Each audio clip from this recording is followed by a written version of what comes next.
Radio Afrique Santé, partenaire des acteurs de la santé.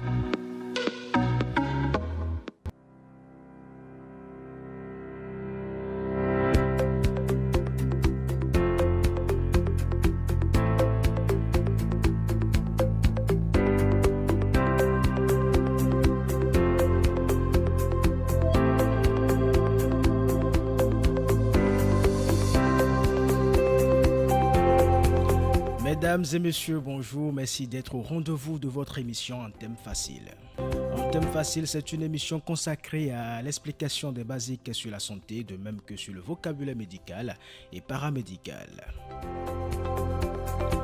Le thème du jour est intitulé Éclampsie, l'essentiel en thème facile. Et pour en parler, nous recevons en duplex Dr Videwonou Komla Gossou. Il est gynécologue et responsable de la clinique service située à Gbedjomede dans la ville de Cotonou au Bénin. C'est quoi une éclampsie? C'est la question que nous avons posée à quelques citoyens de Cotonou. Voici leur réponse. Je n'ai pas vraiment connu des gens qui ont souffert de ça. Juste ce que j'ai lu, ça et là, je sais juste que ça peut causer la perte de l'enfant ainsi que la mort de la femme enceinte, si rien n'est fait. Et c'est des convulsions pendant la grossesse. Et ça peut se manifester suite à une hypertension artérielle, un excès de protéines dans l'urine. Elle se manifeste par un œdème des clés avec gordée, c'est-à-dire les extrémités ou les pieds qui s'enflent, et un œdème du visage, les céphalées, des rôtes, les douleurs à l'estomac, aussi des taches blanches ou l'impression d'avoir la lumière filante, la vision floue en quelque sorte. L'éclampsie est une pathologie très grave survenant en fin de grossesse, généralement dans le 3e trimestre ou dans la 20e semaine après la menstruation ou après l'accouchement. Elle se traduit par des convulsions chez la femme enceinte qui présente une hypertension artérielle et a un excès de protéines dans les urines de la femme enceinte. Cette étape est appelée la pré-éclampsie. Alors, docteur Videwonou Komla Gossou, vous avez suivi nos amis. Ils ont chacun essayé de définir l'éclampsie, même si on a senti que certains lisaient carrément la réponse. Mais comme vous êtes le spécialiste, on vous laisse apporter plus de précision. Alors, c'est quoi l'éclampsie? L'éclampsie, bien, c'est une manifestation qui complique de façon paroxystique, et je dis bien paroxystique, le terme est bien choisi, les manifestations de l'hypertension artérielle et des troubles rénaux-vasculaires au cours de la grossesse. Alors, j'ai utilisé des termes un peu techniques, mais c'est la manière la plus simple de dire la chose. Alors, pour être plus expressif, je vais dire que au cours de la grossesse, il y a des manifestations qui sont liées aux troubles de la tension qui entraînent l'élévation de la tension artérielle chez la femme enceinte. À part ces troubles qui entraînent l'élévation de la tension artérielle, il y a d'autres troubles qui sont liés à une anomalie au niveau du rein qui favorise la fuite à travers les urines de ce qu'on appelle l'albumine. Et donc, cela provoque également des risques d'élévation de la tension artérielle chez la femme enceinte.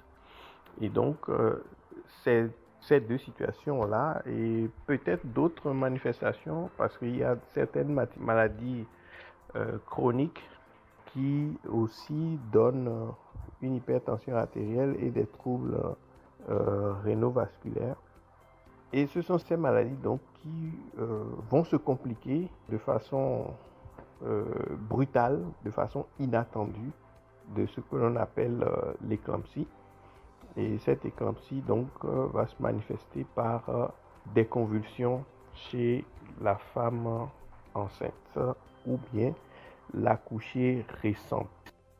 Alors, docteur, vous aviez dit que la crise d'éclampsie se traduit par des crises convulsives. Alors, c'est quoi une crise convulsive? Alors, en définissant tout à l'heure l'éclampsie et en décrivant ses manifestations, effectivement, j'ai parlé des crises convulsives. Alors, les crises convulsives, encore appelées les convulsions, ce sont ces mouvements incontrôlés qui arrivent et qui sont liés à la contraction répétée, désordonnée de groupes musculaires différents du squelette humain. Donc, les groupes musculaires appartiennent à des endroits variés. Par exemple, il y a les groupes musculaires au niveau du bras, il y a des groupes musculaires au niveau de l'avant-bras, il y en a de la main, il y en a au niveau des cuisses, il y en a au niveau des mollets, des chevilles, des pieds, de la face, du dos, etc. Donc, vous voyez que lorsque ces muscles vont se mettre à se contracter de façon involontaire, de façon désordonnée, cela va donner des mouvements saccadés complètement incontrôlés et la personne va perdre son équilibre. Donc c'est ce qu'on appelle des convulsions. Et évidemment, plusieurs autres contextes peuvent justifier l'apparition de convulsions. Par exemple, en dehors de l'éclampsie, il y a la maladie commune connue pour induire des convulsions. Je veux parler de l'épilepsie, qui se différencie bien sûr de la prééclampsie par un certain nombre de manifestations. Et c'est l'épilepsie de type grand mal, souvent, qui donne des convulsions semblables à celles de l'éclampsie.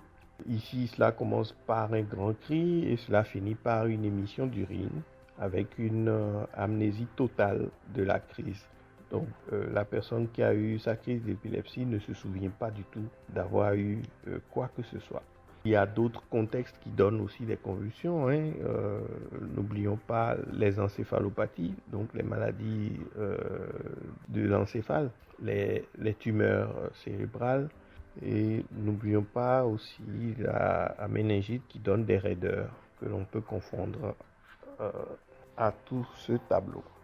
Docteur, avant de continuer l'émission, je vous propose ceci. Nous avons demandé à quelques personnes qu'est-ce qu'elles souhaitent savoir sur le thème du jour. On les écoute. Ce que j'aimerais savoir concernant l'éclampsie, c'est que faut-il faire pour pallier à l'éclampsie? Ce que vous voudrez savoir d'autre sur l'éclampsie, ce sont les traitements qui peuvent être administrés aux femmes qui souffrent de cette pathologie, ainsi que les méthodes de prévention contre cette pathologie. Je voudrais aussi savoir les autres causes pouvant être à la base de l'éclampsie, à part la pression artérielle élevée, ainsi que la présence de protéines dans l'urine de la femme enceinte à la dernière minute de la grossesse. L'éclampsie, sincèrement, moi je n'ai jamais entendu parler de cette maladie. C'est la première fois que j'entends le terme. Je ne sais vraiment pas de quoi il s'agit. Personne n'en a souffert, m'en a parlé. Je crois que c'est l'occasion pour le spécialiste de m'éclairer sur la question. Je ne sais pas si c'est une maladie ou si c'est un malaise de santé, je ne sais pas trop.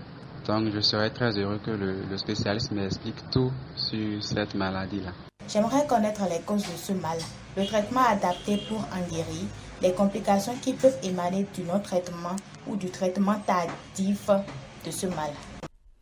Alors, docteur, avant de répondre aux différentes questions et préoccupations de nos concitoyens, je vous propose une pause musicale.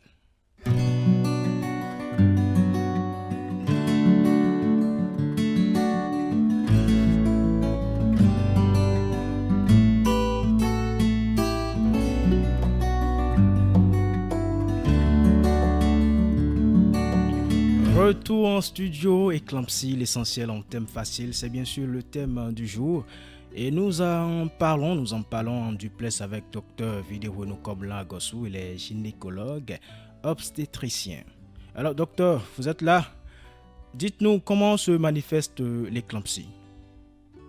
Je vais commencer par dire que en tant que gynécologue obstétricien, on ne souhaite pas du tout assister à une crise d'éclampsie parce que c'est tout à fait évitable dans le contexte habituel où cela fait suite à une prééclampsie sévère. Donc c'est depuis la prééclampsie sévère que l'on devrait réagir et faire les soins qui sont du reste très efficaces pour empêcher la survenue de l'éclampsie. Donc l'éclampsie étant une complication de la prééclampsie sévère, elle se manifeste par un certain nombre de signes. Il y a des signes avant-coureurs qui sont l'intensification des maux de tête, la vision floue, les sensations auditives. Puis il y a la première phase qui est la phase de contracture musculaire qui va donner une révulsion des yeux. Donc les yeux vont se tourner vers le haut.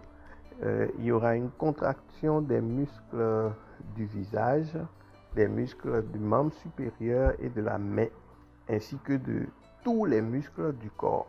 Donc la personne se raidit d'un coup et peut se retrouver donc en situation d'arrêt momentané de la respiration.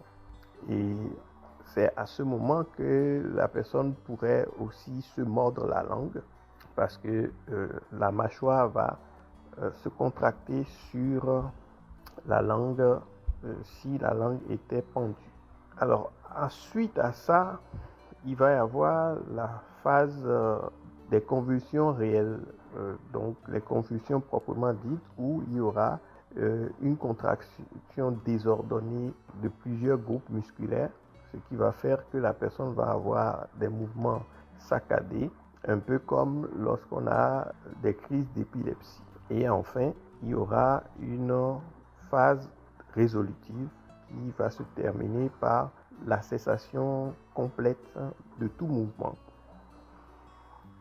Docteur, vous disiez qu'il faut réagir dès la prééclampsie sévère pour éviter d'en arriver à la crise d'éclampsie. Alors, docteur, cela m'amène à vous demander ce que c'est que la toxémie gravidique, communément appelée prééclampsie. Encore appelée la toxémie gravidique, c'est la vieille expression qui est passée un peu d'utilisation si on veut ces temps-ci. Alors donc la prééclampsie, c'est un tableau anormal. Donc c'est un ensemble de signes anormaux qui apparaissent chez une femme enceinte. En général, elle intéresse la femme qui est enceinte pour la première fois et qui a déjà une grossesse qui dépasse les 5 premiers mois et est déjà au-delà du 6e mois de grossesse, donc dans le 3e trimestre de la grossesse. Et cela associe essentiellement une hypertension artérielle.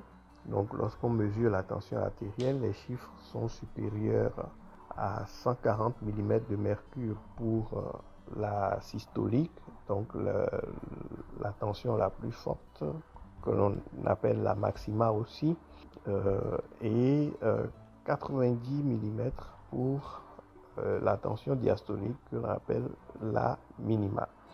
En dehors de cette élévation de la tension artérielle, il y a une augmentation de l'excrétion urinaire de l'albumine, ce qui n'est pas normalement présent au cours de la grossesse, une excrétion qui dépasse un taux qui est significatif par 24 heures, qui est de 300 mg. Donc lorsque la protéinurie est significative comme ça et que la tension est élevée, on parle de prééclampsie. Alors, on pourrait avoir associé à ces deux signes-là un gonflement des extrémités que l'on appelle communément les œdèmes. On remarque ça surtout au niveau du tibia ou au niveau des malléoles, donc au niveau des chevilles, surtout la malléole interne. Lorsque l'on appuie avec un doigt sous la malléole, on constate qu'il y a une dépression. Le visage est enflé et les doigts sont boudinés. Donc l'alliance devient trop serrée et la personne n'est plus très à l'aise avec les mouvements ordinaires de la main. D'accord. Quand parle-t-on alors de prééclampsie sévère? Les critères de sévérité de la prééclampsie sont des critères d'ordre multiple. D'abord, il y a les critères liés aux facteurs physiques, donc une aggravation de l'hypertension artérielle dont les chiffres vont dépasser 160 mm de mercure et 110 mm de mercure pour la minima. Il y a la protéinurie qui va dépasser les 2 grammes par 24 heures. Il y a des céphalées qui vont être intenses. Il y a l'apparition de douleurs qu'on appelle des douleurs en barre épigastrique, qui sont des douleurs qui vont être au niveau de l'abdomen et prédominant à la partie supérieure de l'abdomen, un peu sous-costal, donc dans l'aire de projection du foie. Cliniquement, voilà ce que l'on va remarquer.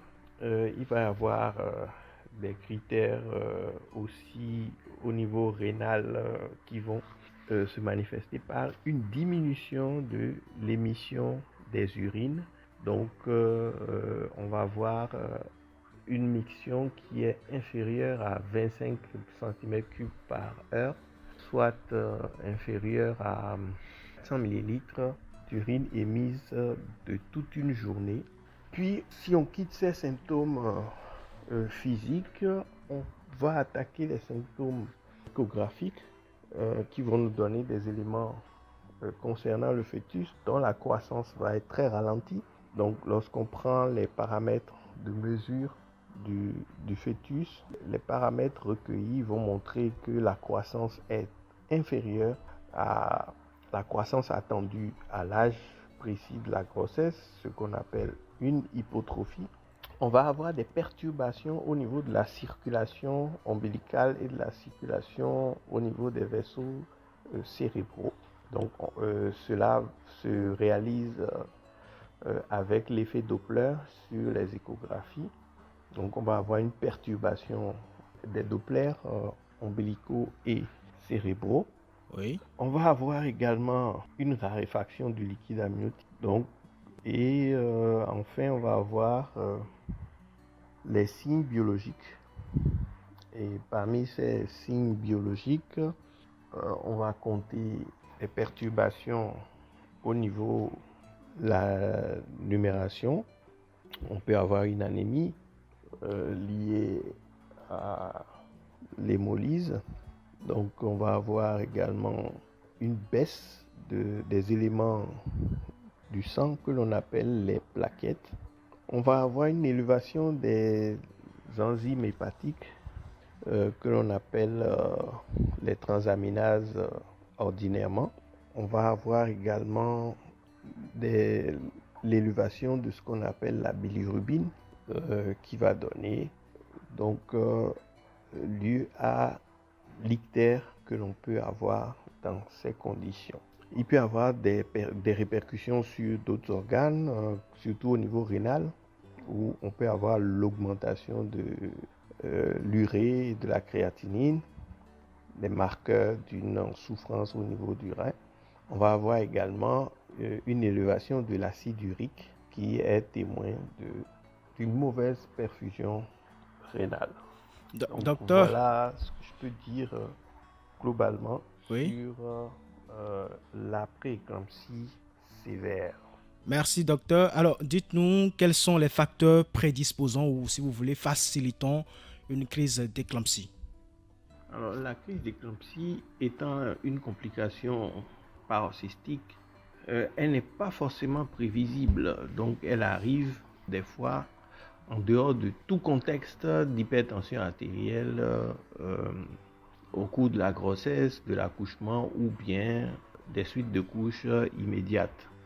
Par contre, habituellement, étant une complication de la prééclampsie, donc on s'attend à une éclampsie lorsque l'on quitte la prééclampsie simple et on passe à la prééclampsie sévère que nous avons déjà décrite plus haut.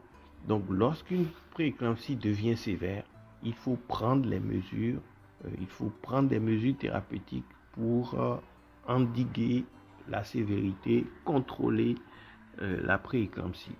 Ceci permet donc d'éviter d'aller vers l'éclampsie. Parmi ces mesures, il y a les mesures extrêmes comme l'arrêt de la grossesse, quel que soit le terme, lorsqu'on n'arrive pas à contrôler les chiffres tensionnels, et l'arrêt de la grossesse, quel que soit le moyen disponible, y compris la chirurgie, donc pratiquer une césarienne lorsque l'accouchement par voie basse n'est pas accessible facilement. Donc voilà un peu ce qui est de facteurs prédisposants de l'éclampsie. Mais bon, il est plus intéressant ici de parler également des facteurs prédisposants à la prééclampsie, parce que c'est elle qui sera le facteur déclenchant. Donc remarquons que déjà la prééclampsie se retrouve plus chez les femmes qui sont à leur première grossesse, le plus souvent. On a remarqué aussi que la faible exposition au sperme du père avant la grossesse pourrait être un facteur favorisant. Les spécialistes ont évoqué l'hypothèse d'une réaction immunitaire déclenchée par l'exposition aux antigènes du père de l'enfant par la mère. Les antécédents de prééclampsie chez la patiente ou dans sa famille, sa mère ou l'une de ses sœurs, sont des facteurs prédisposants.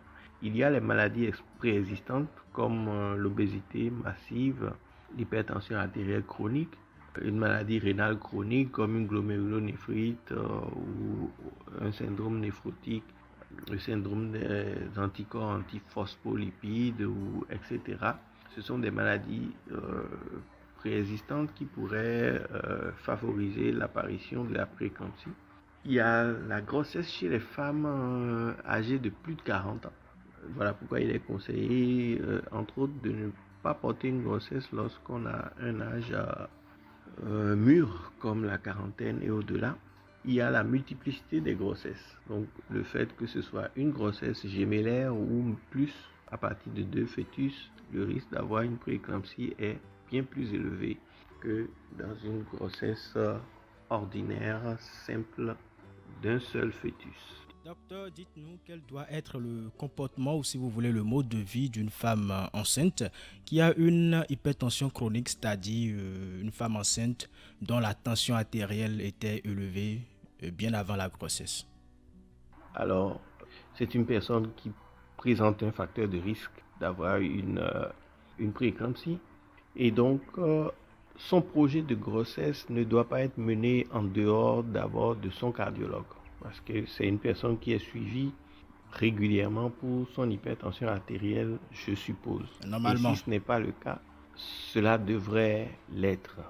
Lorsque la personne est une hypertendue chronique, dans l'idéal, sa grossesse doit être suivie en milieu spécialisé. Donc, elle ne devrait pas être suivie par un personnel de santé peu qualifié.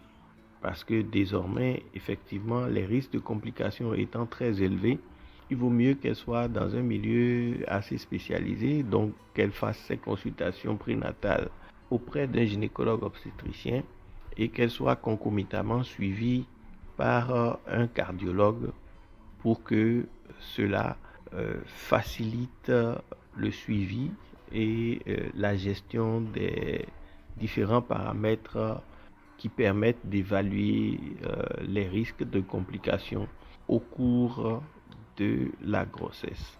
Donc une personne pareille doit aussi avoir des conseils diététiques pour avoir une alimentation qui lui permette de contrôler la prise du poids pendant la grossesse et d'être mieux suivi. Alors, docteur, quelles sont les répercussions de la crise d'éclampsie sur la maman? Les répercussions de la crise d'éclampsie sur la maman. Alors, étant un état de complication aiguë, la chose la plus grave, c'est l'engagement du pronostic vital. Donc, il y a un risque de décès lié à l'asphyxie et lié également à la répétition des crises et à la prolongation du coma, à l'aggravation des autres atteintes au niveau du rein et au niveau du foie. Donc ça, c'est le pronostic le plus lourd. Mais il y a le pronostic, sinon on va dire les conséquences nosologiques, les conséquences liées à la maladie même, parce que cela augmente le risque de césarienne. Une crise d'éclampsie, c'est pratiquement équivalent à une césarienne lorsque le fœtus est vivant et est viable. Donc en général, quand l'enfant peut être récupéré, quand on a maîtrisé la crise, on fait une césarienne pour récupérer le bébé, puisque c'est la solution ultime qui permet d'obtenir l'amélioration considérable de l'état de santé de la mère. Donc, selon le nombre de crises, selon les complications qui vont arriver, la mère risque d'avoir des séquelles autant sur le plan neurologique que sur le plan hépatique ou sur le plan rénal, ce qui pourra toujours entraver sa récupération et la vie quotidienne après l'accouchement. On ne saurait parler de santé de mère sans évoquer celle de l'enfant, ou si vous voulez, celle du bébé. Alors, dites-nous quelles sont les répercussions de la crise d'éclampsie sur le bébé. Docteur? Alors, l'éclampsie peut avoir des conséquences et des répercussions sur le bébé. Évidemment, la première répercussion, c'est le risque de prématurité. Donc, le risque de naissance avant terme, qui est un risque certain quand la crise survient avant que la grossesse ne soit à terme, puisque la sentence est l'accouchement et souvent il y a un accouchement par césarienne. Donc, il y a le risque de prématurité et la prématurité veut dire un certain nombre de défauts d'adaptation, puisque l'enfant n'est pas encore tout à fait prêt à naître et il pourrait avoir beaucoup de mal à survivre simplement. Et ça va engendrer donc un certain nombre de difficultés qui vont donner des maladies ou des états pathologiques au moment de la naissance et vont nécessiter des soins très intensifs. Donc spécifiquement, c'est d'abord des problèmes d'adaptation respiratoire. Il y a les problèmes d'adaptation thermique et tout un tas d'autres problèmes possibles liés au degré de maturité ou d'immaturité, si on peut, parce que c'est dans les deux sens, de ce fœtus qui vient de naître prématurément. Alors, en dehors de ces problèmes de prématurité, Docteur? il peut y avoir un décès fœtal lié aux crises convulsives ou bien un décès fœtal lié à d'autres complications qui s'ajoutent à l'éclampsie, puisque l'éclampsie n'est que l'une des complications de la prééclampsie. Il y a d'autres complications comme l'hématome rétroplacentaire qui pourraient s'ajouter, d'ailleurs dans une certaine fréquence, à l'éclampsie. Et donc, le fœtus risque de mourir au sein de la mère avant même d'avoir été accouché, soit prématurément ou non. Il y a les risques d'asphyxie fœtale au cours de la naissance si la crise survient pendant un travail d'accouchement normal ou sur une grossesse à terme. Donc voilà un peu les répercussions que l'on peut rapidement mettre à l'actif de l'éclampsie sur le fœtus. Docteur, bien sûr, tout cela intervient dans un contexte où docteur, l'enfant... allô? On sent que vous êtes fatigué. Nous allons vous permettre de vous reposer. Mais en avant, voilà, je vous laisse terminer. Je ne sais pas si vous avez quelque chose à dire par rapport, je sais pas, par rapport peut-être à la prise en charge ou des conseils à donner à nos amis. Alors, la prise en charge de la crise d'éclampsie est assez délicate. C'est un problème de réanimation et un problème d'obstétrique. Donc, il faut arrêter les convulsions et contrôler les chiffres tensionnels. Il faut également s'assurer des autres fonctions vitales comme au niveau des reins, de la perfusion des reins, de sorte qu'il y ait un rétablissement d'une diurèse correcte. Donc, il faut que l'émission des urines soit en quantité suffisante pour ce qui est des différents états anormaux les plus courants. Alors, à part cette réanimation, il y a l'accouchement. Peut-être avant de terminer sur cette réanimation, il faut parler aussi de l'arrêt des crises convulsives par l'utilisation des anticonvulsivants. On connaît le sulfate de magnésium comme un des anticonvulsivants les plus efficaces qui marche très bien en cas de crise d'éclampsie et qui est indiqué également en cas de pré-éclampsie sévère pour que l'on ne puisse pas attendre l'arrivée de l'éclampsie avant de réagir. Et au-delà, donc lorsque le fœtus est vivant, eh bien, la césarienne est le mode d'accouchement qui est le plus indiqué pour pouvoir arrêter la grossesse à temps, permettre un élevage approprié du nouveau-né et continuer les soins de la mère dans le milieu spécialisé qui correspond, y compris dans un service de soins intensifs que l'on appelle service de réanimation médicale habituellement. Service de réanimation, c'est le thème, voilà, nous avons retenu. Merci beaucoup à vous, docteur. Nous allons vous laisser vous reposer. Et il faut dire que le temps est complètement passé. Mon technicien, mon réalisateur Tibus Harry-Renaud me signale cela depuis un bon moment déjà. Éclampsie, l'essentiel à savoir en thème facile, c'était le terme de ce jour. Et pour en parler, nous avons eu en duplex Dr Vidéo Komla Gossou. Il est gynécologue et responsable de la clinique Sévi, située à Begrou-Médé, à Cotonou au Bénin. Merci pour votre aimable attention. À très vite.